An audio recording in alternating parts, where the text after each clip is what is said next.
फिर से स्वागत है आप लोग का इस ऑनलाइन दुनिया में। आज इस वीडियो में सीखेंगे कि मोबाइल से निवास प्रमाण पत्र कैसे बनाया जाए और इसको बनाने के लिए कौन कौन सा डॉक्यूमेंट लगेगा ताकि रिजेक्ट ना हो।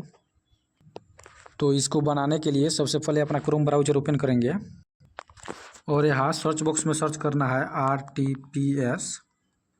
RTPS 1 लिखेंगे।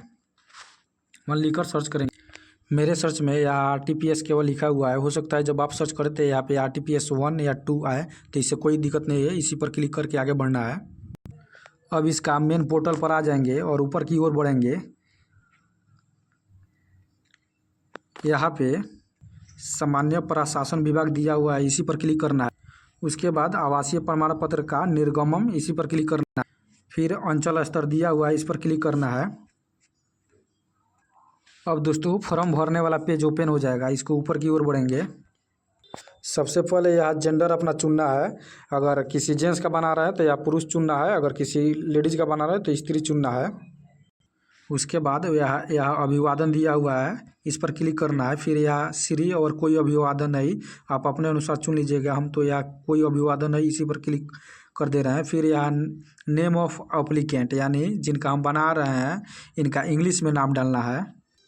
उसके बाद आवेदक का नाम या फिर हिंदी में उसी का नाम डालना है जिनका बना रहे हैं। फिर इनका नेम ऑफ फादर यानी पिताजी का नाम इंग्लिश में डालना है। फिर पिताजी का नाम या हिंदी में डालना है। या नेम ऑफ मदर दिया हुआ है यानी उनके माता जी का नाम इंग्लिश में डालना है। फिर माता का नाम हिंदी में डालना है। अगर किसी शादीशुदा लेडीज़ का बना रहे हैं तो उनका हस्बैंड का नाम इंग्लिश में डालना है। फिर उनका पति का नाम हिंदी में डालना है। एक मोबाइल नंबर डालना है।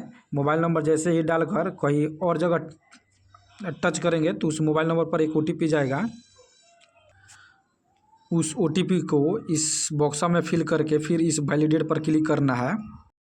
इस वैलिडेट पर क्लिक करने के बाद आपका OTP सक्सेसफुल वेरीफाई हो जाएगा। फिर ओके पर क्लिक करना है।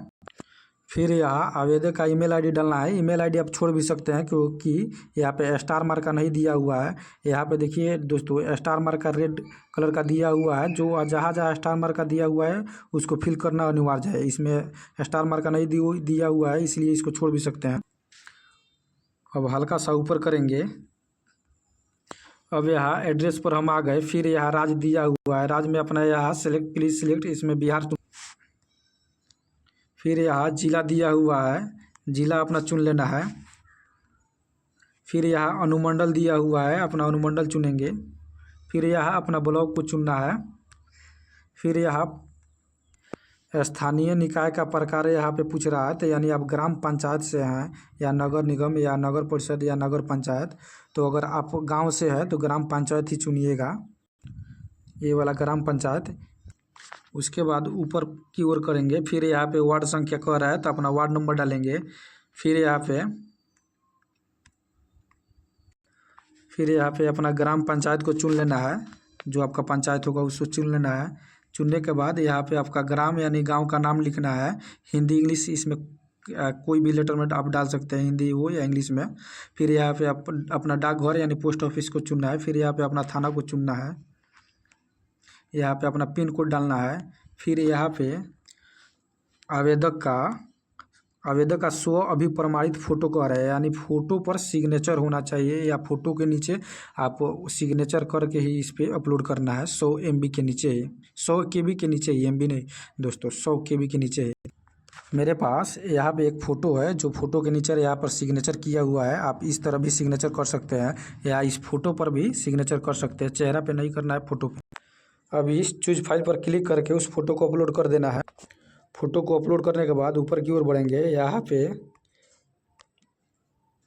पे दोस्तों आधार नंबर कह रहा है, यानी इसको छोड़ देंगे हम, क्योंकि आधार नंबर डालेंगे तो आधार कार्ड में जो मोबाइल नंबर जुड़ा होगा उस पर एक OTP जाएगा, इसीलिए हम इसको छोड़ दे रहे हैं।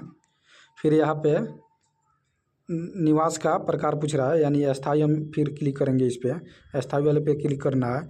फिर ऊपर अब उसके बाद यहाँ आवास प्रमाण पत्र के साक्ष्य हेतु अभिलेख चुने। इसका मतलब हुआ जहाँ आप रह रहे हैं उसका एक डॉक्यूमेंट यानी प्रूफ डालना है।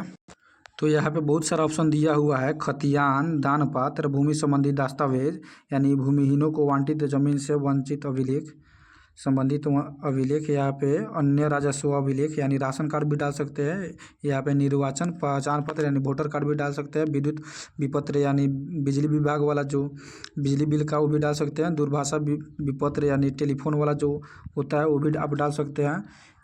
एक बात और दोस्तों, यहाँ पे कह रहा है आवास प्रमाण पत्र के साक्ष्य हेतु आवेदक के माता पिता यानी पूर्वज के अभिलेख समुचित माने जाएंगे, यानी उनके पूर्वजों के नाम पर होगा या माता पिता के नाम पर होगा वही माने जाएंगे वैलिड डॉक्यूमेंट। इसका मतलब ये हुआ कि जिसका आप आवेदन कर रहे हैं उसके माता पिता या दादा दादी या उसके भी पूर्वज के नाम पर कोई भी इसमें से प्रूफ होगा, इसमें से वो प्रूफ आप डाल सकते हैं। तो हम यहाँ दस्तावेज का चयन करेंगे। एक बात और दोस्तों, दस्तावेज के अलावा हम मतलब और कौन कौन सा प्रूफ डाले हैं आगे इसी वीडियो में बताया गया है, ताकि मेरा फॉर्म रिजेक्ट ना हो। तो ध्यानपूर्वक इस वीडियो को आखिरी तक जरूर देखें। तो दस्तावेज का चयन करके ऊपर की ओर और यहाँ पे ये वाला कैप्चर कोड को यहाँ से रिफ्रेश करके ये वाला कैप्चर कोड फिर दूसरा आएगा तो इसमें फिल करेंगे और फिर नीचे की ओर बढ़ेंगे और यहाँ पे प्रोसेस दिया हुआ है, प्रोसेस पर क्लिक करना है। अब ओके पर क्लिक करना है। उसके बाद अटैच एक जगह पर क्लिक करना है। उसके बाद यहाँ पे दे रहा है कि आवेदक का पहचान दस्तावेज, यानी यहाँ पे सिलेक्ट पर क्लिक करेंगे तो यहाँ पे आधार नंबर दिया हुआ है, आधार कार्ड, इसको क्लिक करना है। उसके बाद यहाँ पे भूमि संबंधी दस्तावेज यानी हम दस्तावेज को चुने थे तो यहाँ पे दस्तावेज आ रहा है। अगर आप राशन कार्ड चुने होते तो यहाँ पे राशन कार्ड आता है, या कोई भी और मतलब डॉक्यूमेंट चुने होते तो वो आता। तो हम दस्तावेज को क्लिक कर रहे हैं। फिर यहाँ पे वो वाला प्रूफ डालना है। तो प्रूफ में कौन कौन सा डॉक्यूमेंट लगाए हैं हम यहाँ पे बता दे रहे हैं। हम यहाँ पे एक PDF बनाए हुए हैं। दस्तावेज का ये फर्स्ट वाला कॉपी है, फिर ये सेकेंड वाला है, उसके बाद यहाँ पे राशन वाला कॉपी है। इसका मतलब ये हुआ हम राशन वाला इसलिए लगाए हैं, लेकिन चुने थे वहाँ पे दस्तावेज वाला लगाए हुए हैं, दस्तावेज और राशन। इसका मतलब ये हुआ कि मेरा फॉर्म कभी रिजेक्ट नहीं होगा। यहाँ पे केवल दस्तावेज चुने हैं, लेकिन दस्तावेज और राशन कार्ड दोनों लगाए हैं। अब यहाँ पे चूज फाइल पर क्लिक करके वो PDF को सिलेक्ट करेंगे। फिर उसके बाद सेव एनेक्चर पर क्लिक करना है। अब उसके बाद सबमिट करना है। जैसे ही सबमिट करेंगे तो मेरा रिसीविंग आ जाएगा, उसको स्क्रीनशॉट या प्रिंट कर लेंगे।